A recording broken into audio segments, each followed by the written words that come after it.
Welcome back to the Deep Dive. If you've been paying, well, any attention at all to the technology landscape over the last, 2 years now? Oh, yeah. It's been impossible to miss. Impossible. You know exactly what we're talking about today. We are plunging headfirst into the generative AI revolution. And it really is a revolution, not just an update. No, it's a shift so rapid it's gone from this fringe research topic to a critical tool for millions of people. It feels like it happened overnight. It really does. The adoption curve is steeper than anything we've ever seen. And this technology, it's not just about, fun filters or clever chatbots anymore. Not at all. It is actively restructuring really fundamental aspects of our lives. We're talking about its influence on business, on education, creativity, communication. the very nature of creativity, and ultimately what it even means to sort of reach our potential in this new digital age.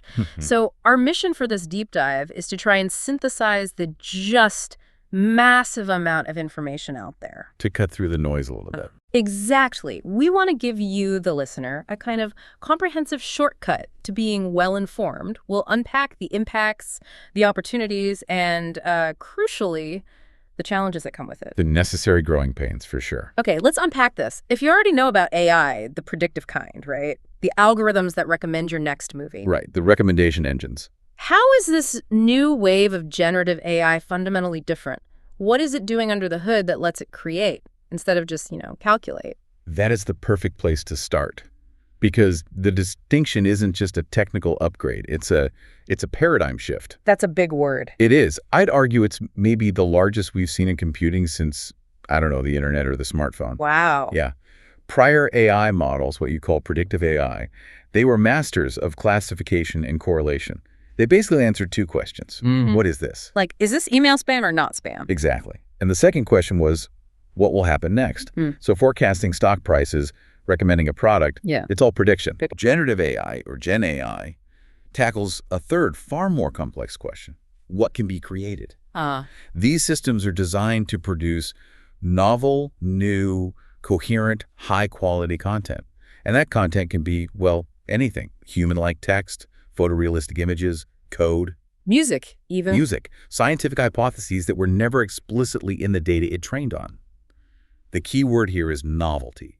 It's making new stuff. So the difference isn't just a matter of scale, though we know the scale is just enormous. It's a functional, behavioral change. That's a great way to put it. The old AI was passive. Yeah. It was an observer. This new AI is active. It's a producer. Precisely. And to give our audience a little bit of the technical context, this leap is pretty much all thanks to something called the transformer architecture. Okay, that was introduced back in, 2017? That's the one. Yeah. Before the transformer, AI models really struggled with context. They had, a very limited working memory. Right. The transformer, through what it calls an attention mechanism, allows the system to weigh the importance of every single word in a sentence or a document. Relative to all the other words, so it gets the full picture. It gets the entire context all at once. Essentially, it's like giving the AI the ability to hold a massive, complex idea in its head, linking concepts across, long stretches of text. And that's what made these large language models, LLMs, possible? Exactly. These LLMs are trained on just petabytes of data, trillions of words from, the entire public internet, books, journals, everything. So when I ask it a question, it's not looking up the answer in some giant encyclopedia. No, and that's the most critical distinction. It is not searching a database for facts. It's performing a very, very sophisticated statistical prediction. A prediction. It's predicting the sequence of words or pixels that is most likely to follow your prompt based on all the patterns it learned from basically the entire history of human communication it was trained on. Okay, that distinction, predicting what's probable versus retrieving what's true. That's huge. And I know we're going to circle back to that when we talk about integrity. We have to. It's central to the whole thing. But for now, the simple version is it mimics patterns after seeing massive amounts of human stuff. Yes. It develops an understanding of the underlying sort of grammar of how humans express things. Right. Whether that's the syntax of a legal document, the rhythm of a song, or the logic of a piece of code. Right.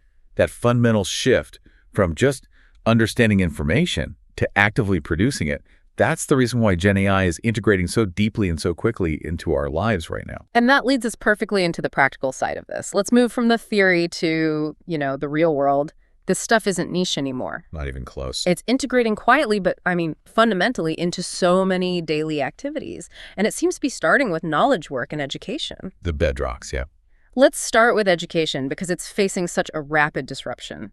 For students, Gen AI has moved way beyond just a tool for cheating. Oh, way beyond. That was the initial fear, but the reality is much more interesting.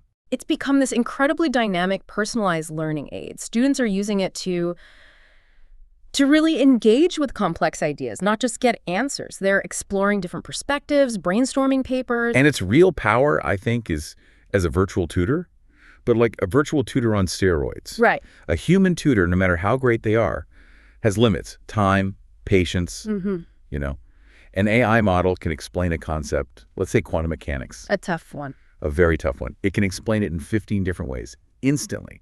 If the textbook explanation doesn't click, the AI can just pivot. It can use an analogy about a football team, or it can explain economics by telling you a story about a lemonade stand. So that level of personalization allows a student to learn at their own pace. There's no shame in asking it to explain something for the 10th time. None at all. And that really democratizes access to what used to be, a very expensive private tutoring experience. And does that flip to the other side? Yeah. For the teachers? Absolutely. Teachers are, we all know they're overwhelmed. So much administrative work, so many different skill levels in one classroom. Right. Trying to teach to the middle while not losing the kids on either end. Exactly. Yeah. So with Gen AI, a teacher can take their base lesson plan, feed it in, and instantly get, say, 3 tailored versions of a quiz. One for remedial, one for grade level, and an enrichment worksheet for the advanced kids. The time savings there must be just monumental. We're talking 10, maybe 15 hours of admin labor a week. That's time they can now spend on what only they can do. Mentoring, inspiring, the human stuff. And that idea of hyper-efficiency, that's really the story in the business world too, isn't it? It's the exact same principle, just applied to different tasks. We know that the average knowledge worker spends a huge chunk of their week. Something like 40 to 60% I've seen. Right. On tasks that are foundational, but also very repetitive. Drafting emails, summarizing meeting notes, doing background research. All the stuff that has to get done before the real work can start. Precisely. And that's right for automation. AI can draft the first, 2/3 of a report. It can structure a presentation. It can analyze 100 pages of market data and pull out the 5 key takeaways in seconds. So it's not just about time savings, it's also about decision support. Better decision support. Think about a high-stakes environment, like a law firm or a CEO's office. The challenge is just information overload. Drowning in data. Totally. An executive might need to understand the gist of 20 different legal filings before a board meeting. Using Gen AI to summarize that information, to pull out the key arguments, it's invaluable. The human still makes the final call, the judgment. The human have to. The risk assessment is human. But the AI handles the data logistics, getting you the information you need to make that call. But where this really, really shines and where the economic impact is maybe most immediate is software development. Oh, absolutely. The developer advantage is profound. For the people actually building this digital world, these tools are becoming less like a helper and more like a partner. A genuine collaborator. Tools like GitHub Copilot, they're built on these models. They assist in writing new code by predicting entire functions. They help find bugs in existing code. Things that could take a human hours to spot. So this fundamentally changes what it means to be a developer. It does. It shifts their focus away from writing what we call boilerplate code. The repetitive stuff. The repetitive functions that make up, 80% of most applications. It frees them up to focus on the high-level stuff. Yeah. System design, architecture, solving the really unique problems that need human creativity. It just reduces the friction of creating something. Perfectly said. Software teams aren't spending their days chasing a misplaced semicolon. They're thinking strategically. And the result is a huge reduction in development time. Companies can innovate faster. The speed of integration into these daily tasks it's just staggering, from algebra to enterprise software. But when we look beyond just productivity and we start looking at pure creativity, at discovery, that's when the scope of this really broadens, doesn't it? It does. We move from talking about efficiency to talking about actually expanding human potential in fields that rely on imagination and complex data. Right. Think about the creative industries, writers, designers, filmmakers, musicians. The initial fear was, mass replacement. The robots are coming for our jobs. The classic line. But the reality is proving to be much more about enhancement. The best professionals are using AI as a collaborator. So how does that change the actual workflow? Dramatically. If you're a concept artist, you're no longer limited by how fast you can physically sketch. You can use a tool like Midjourney and prototype 100 different visual ideas in a few minutes. Exploring different styles instantly. Instantly. You could take a basic concept and say, show this to me in a cyberpunk style. Now show it to me as a 1920s poster. That kind of rapid iteration was impossible before. It would have taken days. So the human artist becomes more of a curator, a director. A creative director. Exactly. You're guiding the vision. The machine is handling the rendering, the execution. You're focusing on the idea. And this is opening doors for artists who never had the resources of a big studio before. Okay, here's where it gets really interesting. We're talking about speed in making an image or poem. But how does that same kind of acceleration translate to a field like medicine, where the stakes are so high? The acceleration in science and healthcare it's arguably the most profound application of all of this. Because the impact is just so direct on human well-being. Right. In a clinical setting, we're seeing immediate impact. Doctors are using these systems to summarize really long and messy patient histories, pulling records from 3 different hospitals into one coherent summary. Which makes intake safer, less prone to error. Exactly.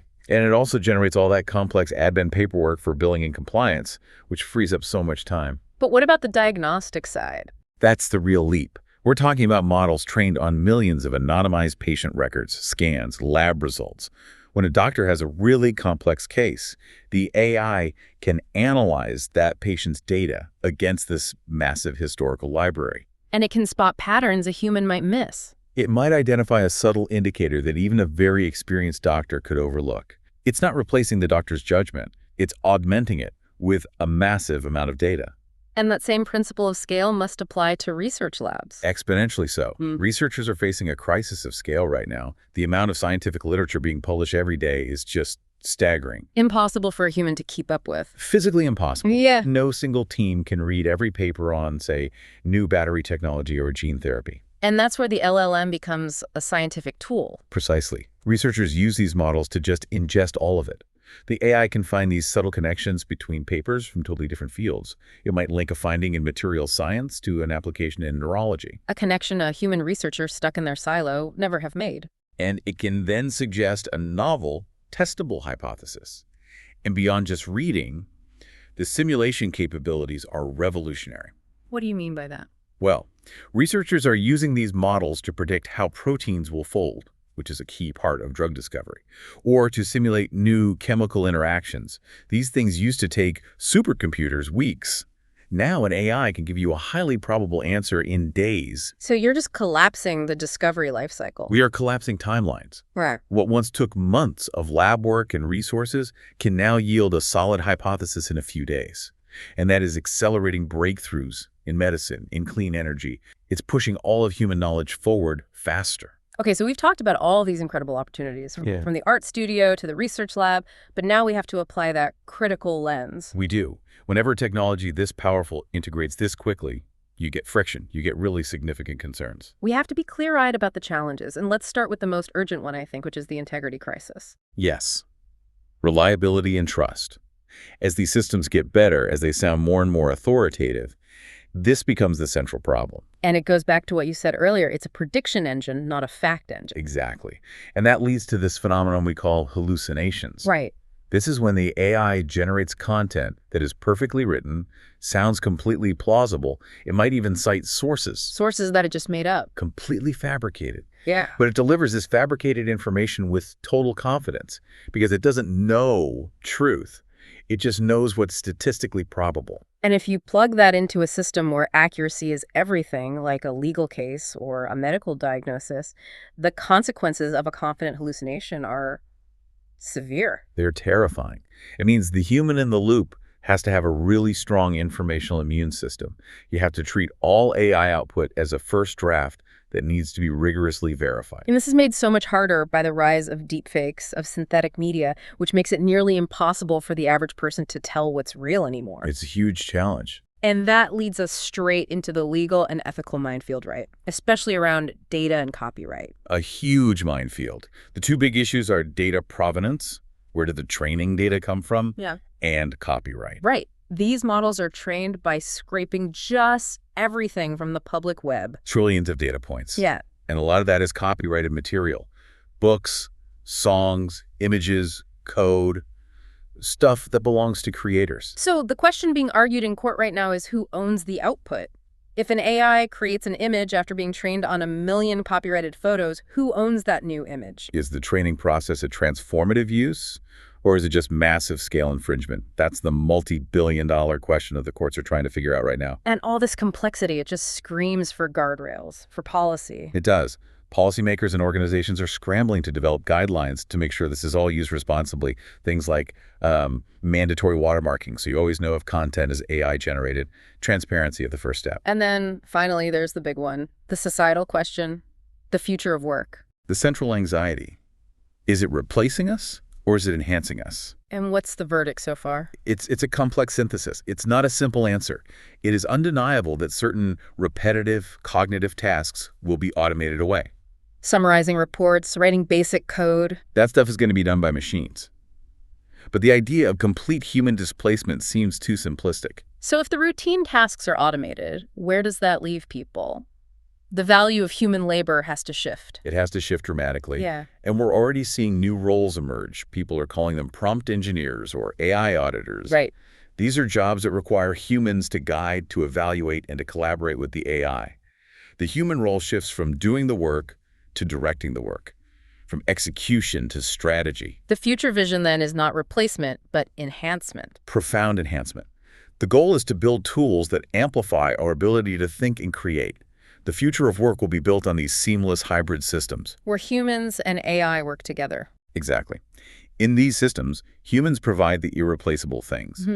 Judgment, ethics, emotional intelligence, vision. Things AI just doesn't have. And the AI provides the speed, the computational power, the ability to process data at a scale we can't imagine. It's about leveraging the best of both.